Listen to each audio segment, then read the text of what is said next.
नमस्कार, अपना एमपी देख रहे हैं आप। मैं हूं आपके साथ प्रशांत कटारे और बुलेटिन की शुरुआत अहम खबर के साथ। मध्य प्रदेश दौरे पर हैं केंद्रीय गृह मंत्री अमित शाह। मंडला और श्योपुर में जन आशीर्वाद यात्रा निकाली जा रही है।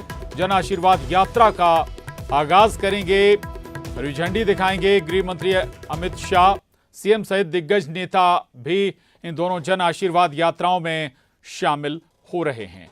तो ये बड़ी खबर है, गृह मंत्री अमित शाह मध्य प्रदेश में है और तीसरी और चौथी जन आशीर्वाद यात्रा मंडला और श्योपुर से निकाली जा रही हैं। इनका आगाज होने जा रहा है और इन मंडला और श्योपुर से शुरू होने वाली जन आशीर्वाद यात्रा का आगाज खुद गृह मंत्री, केंद्रीय गृह मंत्री अमित शाह करने जा रहे हैं। और इस मौके पर न केवल गृह मंत्री अमित शाह बल्कि प्रदेश के तमाम बड़े नेता, सीएम सहित दिग्गज नेता भी इस जन आशीर्वाद यात्रा में शामिल होने जा रहे हैं। आपको बता दें, कुल 5 जन आशीर्वाद यात्राएं बीजेपी निकाल रही है। 2 की शुरुआत हो चुकी है। चित्रकूट और नीमच से 2 जन आशीर्वाद यात्राओं का आगाज हो चुका है, जिनका आगाज बीजेपी अध्यक्ष जेपी नड्डा ने किया। और अब केंद्रीय गृह मंत्री अमित शाह मंडला और श्योपुर में जन आशीर्वाद यात्रा का आगाज करने जा रहे हैं। कुल 5 जन आशीर्वाद यात्राएं एक साथ भोपाल में इनका समापन होगा। महाकुंभ आयोजित किया जाएगा जन आशीर्वाद यात्रा के समापन के मौके पर। और इन जन आशीर्वाद यात्राओं के माध्यम से पूरे प्रदेश में जनसंपर्क एक लिहाज से कहें बीजेपी कर रही है। हर विधानसभा में पहुंचने की कोशिश है। करीब 200 से ज्यादा विधानसभाओं पर इन जन आशीर्वाद यात्राओं के जरिए बीजेपी पहुंचेगी।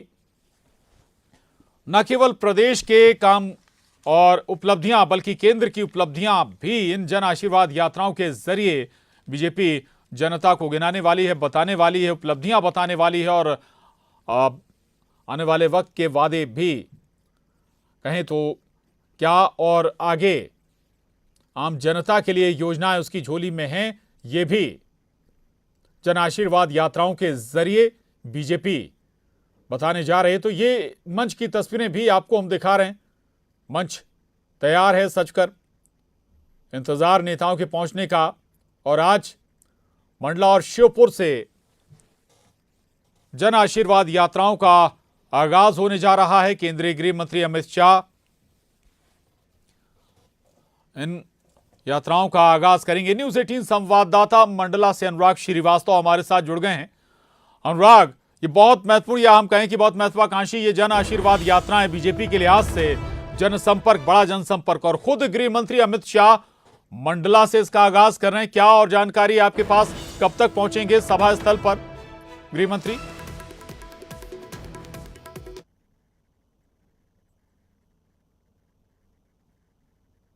पलों के बाद वो मंच पर मौजूद रहेंगे। और सबसे बड़ी बात है कि अमित शाह की झलक पाने के लिए लोग बेसब्री से इंतजार कर रहे हैं, क्योंकि अभी अनाउंस हुआ था कि अमित शाह पहुंच चुके हैं और कुछ ही पलों के बाद वो मंच पर पहुंचेंगे। तो लोग उनको देखने के लिए अपनी कुर्सियों से खड़े हो गए। लेकिन सबसे बड़ी बात है कि मंडला में इस समय में आपको तस्वीरों में दिखाऊं तो लोग पूरी तरीके से भगवामय भाजपा के रंग में रंगे नजर आ रहे हैं। इस समय जो लोग यहाँ पर मौजूद हैं, अमित शाह को सुनने के लिए यहाँ पर पहुंचे हैं, उनको न सिर्फ टोपी, बीजेपी के टोपी दी गई है, बल्कि गमछा भी उनको बीजेपी वाला लगाया गया है। यानी कि अपना वोट बैंक पक्का करने की कोशिश में बीजेपी, और यही वजह है कि न सिर्फ सीधे अमित शाह से संवाद एक तरीके से यहाँ मंडला की जनता और मंडला के आसपास के इलाकों की जो जनता है उसका होगा, बल्कि लोग जो बेसब्री से इंतजार कर रहे थे कि अमित शाह उनके बीच में जब पहुंचेंगे तो क्या वो उनके लिए नई बात कहेंगे। क्योंकि यदि हम केंद्र और राज्य सरकार की योजनाओं की बात करें तो उन्हीं योजनाओं के सहारे लगातार बीजेपी प्रचार करती हुई नजर आ रही है। और जन आशीर्वाद यात्रा का मकसद भी यही है कि जो केंद्र और राज्य सरकार की आदिवासी हितैषी योजनाएं हैं उनको आम लोगों तक पहुंचाया जाए। और सबसे बड़ी बात है कि अमित शाह ने खुद आदिवासी वोट बैंक पर अपनी नजर गड़ा कर रखी है। 2021 में अमित शाह जबलपुर पहुंचे थे, रघुनाथ और शंकर शाह के कार्यक्रम में वो शामिल हुए थे और आज मंडला में एक बार फिर अमित शाह मौजूद रहेंगे। यानी कि महाकौशल का खास इलाका इसको कहा जा सकता है और आदिवासी वोट पर अपनी पकड़ को मजबूत करने की कोशिश में बीजेपी, और यही वजह है कि खुद अमित शाह लगातार दौरों के जरिए, अपनी रणनीति के जरिए इन इलाकों पर फोकस कर रहे हैं। तो मैं आपको मंच के पीछे की तस्वीरें भी दिखाऊं और वहां मंच के पास की तस्वीरें भी दिखाने की कोशिश करता हूं जहां आपको उन पलों का इंतजार किया जा रहा है, क्योंकि जो अमित शाह हैं, मुख्यमंत्री हैं, प्रदेश अध्यक्ष वीडी शर्मा हैं, जो तमाम नेता हैं वो भोपाल, वो जबलपुर से मंडला पहुंच चुके हैं। यहाँ पर एयर स्ट्रिप पर वो उतरे हैं, वहाँ की तस्वीरें अभी आई हैं और जो तमाम नेता हैं वो अब कार्यक्रम स्थल के लिए रवाना हुए। तो कुछ ही पलों का इंतजार है और यहाँ पर जिस तरीके से बेसब्री से इंतजार हो रहा है अमित शाह का कि क्या वो उनके बीच पहुंचकर क्या बात रखने का काम करेंगे, उन तमाम बातों पर सबकी नजर होगी। तो बेहद महत्वपूर्ण कार्यक्रम है और कुछ ही पलों के बाद अमित शाह यहाँ पर मंच पर नजर आएंगे। जी बिल्कुल, मंच की तस्वीरें भी आप दिखा रहे हैं, कुछ नेता मंच पर पहुंचे भी नजर आ रहे हैं। रहिएगा अनुराग। और श्योपुर से हमारे साथ शैलेंद्र सिंह भदौरिया जुड़ गए हैं, न्यूज 18 संवाददाता।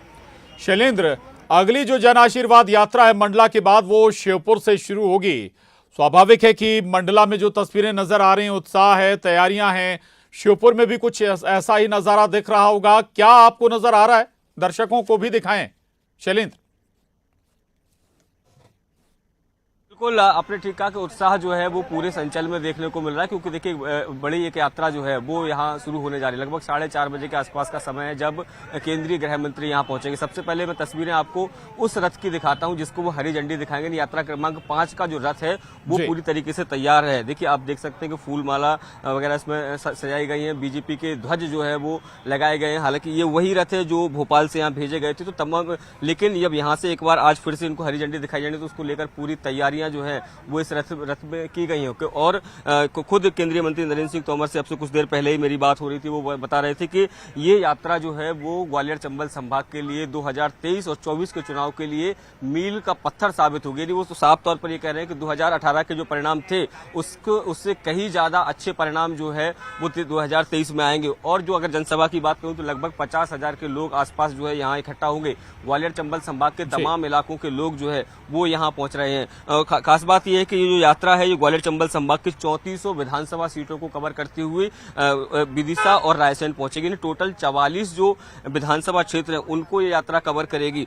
तमाम जो दिग्गज हैं वो इस रथ पर सवार होंगे। जब यहाँ पहुंचेंगे तो 4 किलोमीटर लंबा एक रोड शो भी आयोजित किया जाएगा और उसके बाद ये यात्रा आज रात्रि को यहाँ विश्राम करेगी और कल ये यात्रा आगे के लिए बढ़ेगी। तो विजयपुर से सबलगढ़ होते हुए मुरैना की तरफ कूच करेगी। तो ये यात्रा बहुत महत्वपूर्ण रहने वाली है, क्योंकि ग्वालियर चंबल संभाग के लिहाज से बहुत आवश्यक है कि जो तमाम जो दिग्गज हैं आज के, देखिए आप बताऊं कि राजनीति के चाणक्य कहे जाने वाले अमित शाह जब यहाँ पहुंचेंगे तो जीत का मंत्र, यानी चंबल के कार्यकर्ताओं को जीत का मंत्र देने का काम वो इस मंच से करेंगे। तो लोगों में उत्साह है, चूंकि अभी सभा में समय है इसलिए लोगों को पहुंचने का सिलसिला तो शुरू हो गया, लेकिन बताया जा रहा है कि बड़ी संख्या में जो लोग हैं वो यहाँ इकट्ठा होंगे। अगर तमाम व्यवस्थाओं की बात करूँ, तमाम व्यवस्थाएं जो यहाँ की गई हैं, जो सभा स्थल है उसके पास में हेलीपैड, पहले हेलीपैड पहुंचेंगे, उसके बाद बाय रोड वो कार्यक्रम स्थल पहुंचेंगे। तो ग्वालियर चंबल संभाग के लिहाज से ये उनका दौरा बेहद महत्वपूर्ण माना जा रहा है। जी बिल्कुल, तस्वीरें भी आप दिखा रहे थे उस रथ की, जिस रथ को गृह मंत्री अमित शाह रवाना करने वाले हैं। और हालांकि ये रथ भोपाल से ही भेजे गए थे तैयार करके, चूंकि अभी मंडला पहुंचे हैं गृह मंत्री अमित शाह। मंडला का भी रुख हम कर लेते हैं।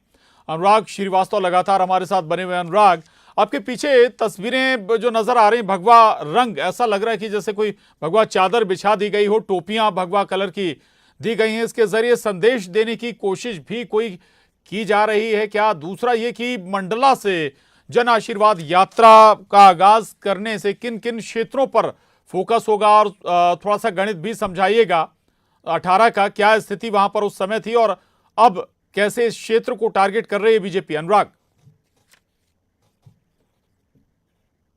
प्रशांत, सबसे पहले मैं आपको तस्वीरों में दिखाने का काम करता हूं कि मंच की तरफ केंद्रीय मंत्री अमित शाह पहुंच रहे हैं। मुख्यमंत्री शिवराज सिंह चौहान उनके साथ यहां मंच पर पहुंच रहे हैं और जिस पल का इंतजार था वो अब यहां पर पूरा होता हुआ नजर आ रहा है। तो लोगों में उत्साह है अमित शाह को लेकर, अमित शाह को सुनने को लेकर। और यहां पर आप देखिए अमित शाह के मंच पर पहुंचने के साथ ही जोरदार तरीके से यहाँ पर उनका स्वागत किया जा रहा है। जो तमाम लोग यहाँ पर पहुंचे थे अमित शाह को सुनने के लिए, वो अमित शाह के मंच पर पहुंचने के साथ ही कुर्सियों से खड़े हो गए और अमित शाह का यहाँ पर स्वागत किया जा रहा है। जो दूसरी सबसे बड़ी बात है कि ये जो यात्रा है, जो मंडला से जन आशीर्वाद यात्रा को आज रवाना किया जाएगा, वो 10 जिलों के करीब 45 विधानसभा सीटों तक कवर करने का काम करेगी। 2 करोड़ लोगों को टारगेट बीजेपी ने इस यात्रा के जरिए करने का काम किया। और सबसे बड़ी बात कि जो आदिवासी नेता थे रघुनाथ शाह, शंकर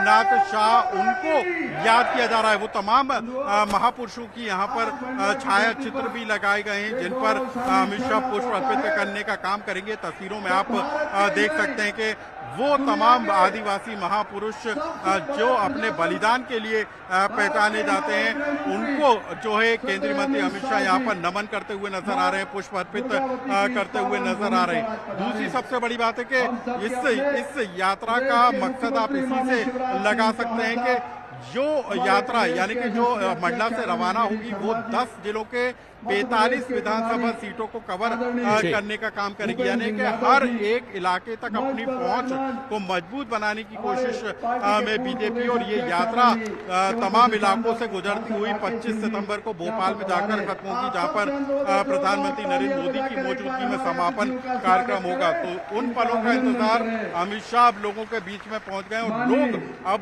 अमित शाह को सुनने के लिए यहाँ पर बेचैन हैं।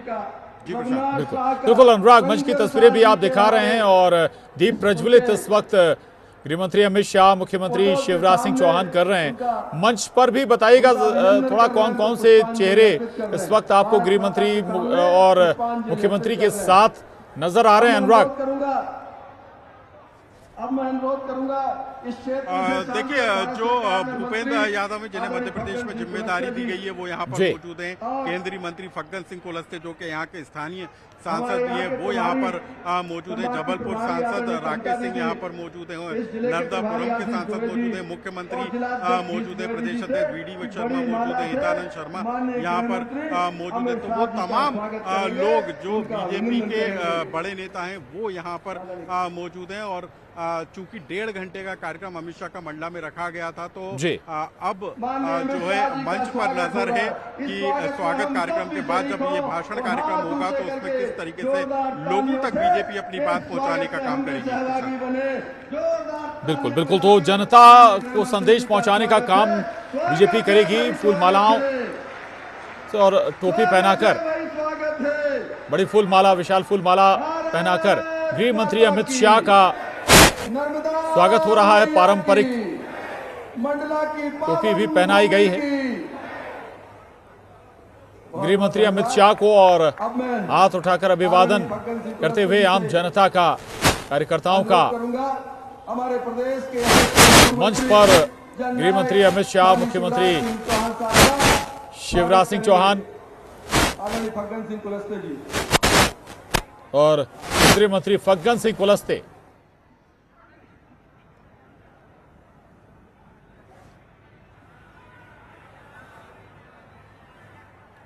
तो मंडला के जरिए आदिवासी वोटों को साधने की कोशिश इस पूरे बेल्ट से जो यात्रा जैसे जैसे आगे बढ़ेगी, गुजरेगी। और इतना ही नहीं, जैसा कि अनुराग बता भी रहे थे कि जो आदिवासी नायक हैं, प्रतीक हैं, उनको लगातार बीजेपी याद करती रही, अलग अलग आयोजन भी करती रही। अगर इससे पहले हम 1-2 साल पीछे जाएं तो शंकर शाह, रघुनाथ शाह से जुड़े बड़े आयोजन बीजेपी करती रही है और उनमें गृह मंत्री अमित शाह खुद पहुंचे हैं। इन नायकों के जरिए संदेश देने की कोशिश बीजेपी पहले से आदिवासी वोटरों में करती रही है। और न केवल मंडला बल्कि इससे लगे हुए कई जिले जो आदिवासी बहुल जिले हैं, बड़ा वोट बैंक, और 2000 न केवल 2023 बल्कि 2024 के लिहाज से भी बेहद महत्वपूर्ण। और इसी नजरिए से देखें तो ये आयोजन बड़ा परिवर्तन सियासी नजरिए से बीजेपी के लिए हो सकते हैं, क्योंकि 2018 में बीजेपी को इस वर्ग का समर्थन उस तरह नहीं मिला था जैसी आशा बीजेपी करती आई है। और गृह मंत्री अमित शाह का स्वागत किया गया। बोलिए मंच भारत पर माता की, भारत माता की, नर्मदा मैया की। बोलिए भारतीय जनता पार्टी जिंदाबाद। आज मध्य प्रदेश के जन आशीर्वाद यात्रा में मंडला की इस पवित्र भूमि पर, रानी दुर्गावती की इस पवित्र भूमि पर, मां नर्मदा के आंचल में, मंडला की इस भूमि पर हमारे बीच आज भारतीय राजनीति के चाणक्य, जिन्होंने भारतीय जनता पार्टी को दुनिया का सबसे बड़ा राजनीतिक दल बनाया और आज देश के अंदर भारतीय जनता पार्टी की सरकारें आज लगातार जो पूरे प्रदेशों के अंदर भारतीय जनता पार्टी बढ़ती चली जा रही है, उसका श्रेय अगर किसी को भारत के अंदर जाता है तो हमारे देश के गृह मंत्री माननीय अमित शाह जी का जोरदार तालियों से हम सब लोग अभिनंदन करेंगे। आज हमारी भूमि पर वो पधारे हैं हमारे मुख्यमंत्री माननीय शिवराज सिंह चौहान जी, आदरणीय भूपेंद्र यादव जी, आदरणीय फग्गन सिंह कुलस्ते जी और संपूर्ण मंच, जो आज हमारे पूरा नेतृत्व आज इस मंडला की जन आशीर्वाद यात्रा में हमारे महाकौशल के क्षेत्र में आज माननीय अमित शाह जी ने जन आशीर्वाद यात्रा के माध्यम से हम सब लोगों को माननीय अमित शाह जी आशीर्वाद देने तो आए ही हैं, जनता जनार्दन से आज वो आशीर्वाद मांगने के लिए आए हैं। मेरे भाइयों और बहनों, मध्य प्रदेश के अंदर भारतीय जनता पार्टी की सरकार ने देश के अंदर माननीय प्रधानमंत्री नरेंद्र मोदी जी के नेतृत्व में और हमारे मुख्यमंत्री शिवराज सिंह चौहान के नेतृत्व में जो विकास की गंगा इस प्रदेश के अंदर बहाई है, तो हर गरीब के कल्याण के लिए, हर गरीब का जीवन बदलने का अभियान माननीय प्रधानमंत्री नरेंद्र मोदी जी ने आज इस देश के अंदर हर गरीब के साथ उन्हें संबल देने का जो काम किया है, इसलिए आज जन आशीर्वाद यात्रा के माध्यम से भारतीय जनता पार्टी की सरकार ने जो इतने वर्षों में काम किए, विकास और गरीब कल्याण, इसको लेकर के जनता जनार्दन के बीच आज हम सब लोग भारतीय जनता पार्टी का नेतृत्व आशीर्वाद लेने के लिए निकला है। भारतीय जनता पार्टी के प्रधानमंत्री नरेंद्र मोदी जी के प्रति जनता का, देश का था विश्वास, हमारे नेतृत्व पर जनता का विश्वास, गरीब कल्याण की योजनाएं, हर गरीब के जीवन बदलने का अभियान और भारतीय जनता पार्टी के कार्यकर्ता जो ताकत के बल पर आज प्रत्येक बूथ पर बैठ करके एक सजग प्रहरी के तौर पर आज अपनी भूमिका निभा रहे हैं। इसलिए मेरे कार्यकर्ता भाइयों और बहनों, आज केवल इतना कह करके माननीय अमित शाह जी आज जनता जनार्दन से मध्य प्रदेश के 2023 के चुनाव, 2024 के चुनावों के लिए आज माननीय अमित शाह जी आशीर्वाद लेने के लिए आए हैं। इसलिए मैं चाहता हूं जोरदार तालियों से पुनः एक बार हमारे गृह मंत्री जी का अभिनंदन करके हम उनका स्वागत करते हैं मध्य प्रदेश की इस धरती पर। बहुत बहुत धन्यवाद। जय हिंद, जय भारत। धन्यवाद आदरणीय अध्यक्ष जी। अब मैं जिनको आमंत्रित कर रहा हूं, आपका अपना बेटा जो लगातार वर्षों से आपकी सेवा कर रहे हैं, माननीय प्रधानमंत्री जी के नेतृत्व में इस देश की सरकार में मंत्री, इस क्षेत्र से सांसद, पार्टी के वरिष्ठ नेता आदरणीय फग्गन सिंह कुलस्ते जी को आमंत्रित करता हूं। कृपया आप आएं और अपने यहां लोगों के सामने इस बड़े जनसमूह को संबोधित करने की कृपा करें। आदरणीय कुलस्ते जी। भारत माता की, भारत माता की। आज भारत के हमारे गृह मंत्री और इसे राजनीति के, जिसको हम चाणक्य के नाते जानते हैं, जिनने लगातार इस भारत के कई ऐसे निर्णय और उसमें महत्वपूर्ण भूमिका, जम्मू कश्मीर जैसे निर्णय को एक आसान बनाने में इस भारत को सफलता हासिल कराने में सफलता प्राप्त किए है, ऐसे हमारे गृह मंत्री आदरणीय अमित शाह जी, हमारे अपने मध्य प्रदेश के हमारे जननायक आदरणीय शिवराज जी हमारे मध्य प्रदेश भारतीय जनता पार्टी के हमारे अध्यक्ष हैं। तो मंडला में और श्योपुर में आपको बता दें जन आशीर्वाद यात्रा का आगाज होने जा रहा है। गृह मंत्री अमित शाह मंडला में मंच पर पहुंचे हुए हैं और हम फिर रुक करेंगे मंडला का, लेकिन इस वक्त बड़ी खबर है दिल्ली से। सूत्रों के हवाले से ये बड़ी खबर है, इंडिया का नाम बदलकर भारत करने की कवायद। देश का नाम इंडिया से भारत करने का प्रस्ताव सरकार ला सकती है। केंद्र सरकार ये प्रस्ताव ला सकती है। स्पेशल सेशन में ये प्रस्ताव लाया जा सकता है। गणेश चतुर्थी के दिन केंद्र सरकार ये प्रस्ताव पेश कर सकती है। 18 तारीख से संसद का विशेष सत्र शुरू होने जा रहा है। 19 तारीख को गणेश चतुर्थी है। तो ये बड़ी खबर है स्पेशल सेशन से लेकर पार्लियामेंट के, और इस स्पेशल सेशन में इंडिया का नाम बदलकर भारत करने की कवायद हो सकती है। देश का नाम इंडिया से भारत करने का प्रस्ताव सरकार पार्लियामेंट में प्रस्ताव ला सकती है, पेश कर सकती है। केंद्र सरकार ये प्रस्ताव पेश कर सकती है। उच्च सूत्रों के हवाले से ये बड़ी खबर है दिल्ली से, और कहा जा रहा है कि गणेश चतुर्थी के दिन केंद्र सरकार ये प्रस्ताव सदन के अंदर पेश कर सकती है। 18 तारीख से संसद का विशेष सत्र शुरू होने जा रहा है। तो ये बड़ी खबर इस वक्त की, और दिल्ली से जुड़े सूत्रों के हवाले से ये खबर है, बड़ी खबर है। जो स्पेशल सेशन पार्लियामेंट का शुरू होने जा रहा है 18 तारीख से, इसी पार्लियामेंट सेशन में संसद सत्र में, विशेष सत्र में यह प्रस्ताव सरकार पेश कर सकती है।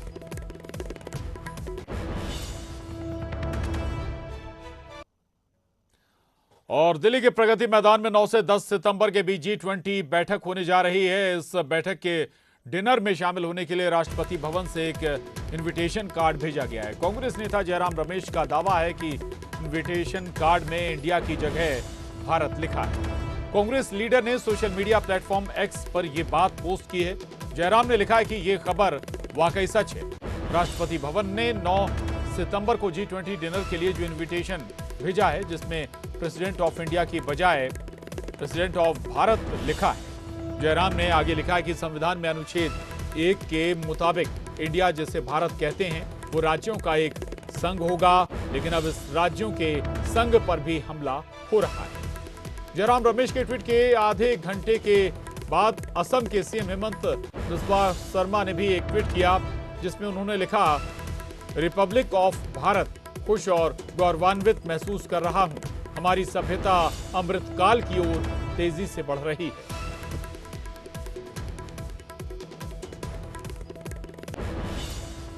भोपाल से बड़ी खबर है। मध्य प्रदेश में एक और जिला बनेगा। मुख्यमंत्री शिवराज सिंह चौहान ने इसकी घोषणा की है। मैहर को नया जिला बनाने की घोषणा की है। मुख्यमंत्री सीएम शिवराज ने जन आशीर्वाद यात्रा रथों को हरी झंडी दिखाकर रवाना किया। तो ये बड़ी खबर आपको बता दें, भोपाल से बड़ी खबर है। मध्य प्रदेश में अब एक और नया जिला बनेगा। सीएम शिवराज ने मैहर को नया जिला बनाने की घोषणा की है। तो सतना जिले से हटकर अब ये नया जिला बनेगा मैहर, और इसकी घोषणा भी सीएम शिवराज ने की। अभी 14 तारीख के दिन प्रधानमंत्री आ रहे हैं। फिर हमारे प्रिय प्रधानमंत्री की बीना में 50,000 करोड़ रुपए का निवेश पेट्रोकेमिकल उत्पाद बिना रिफाइनरी के पास हो रहा है, और केवल 50,000 करोड़ का नहीं। मुझे बताते हुए प्रसन्नता है कि पीएम मित्रा टेक्सटाइल पार्क से लगा के मध्य प्रदेश में जो निवेश हो रहे हैं, उनमें 1.5 लाख करोड़ के निवेश और होने वाले, और 3 लाख लोगों को रोजगार मिलेगा। ऐसे अनेकों काम है जो जनता के बीच हम रख रहे हैं, और हमारी ये रथ उन कामों को जनता के बीच ले जाके बताएंगे। आज उन रथ को हम रवाना कर रहे हैं जनता के बीच। तो सुन रहे थे आप एक बड़ा ऐलान मुख्यमंत्री शिवराज सिंह चौहान का, मैहर नया जिला बनेगा मध्य प्रदेश में। इसके साथ ही बुलेटिन में बस इतना ही। खबरों का सिलसिला लगातार जारी है।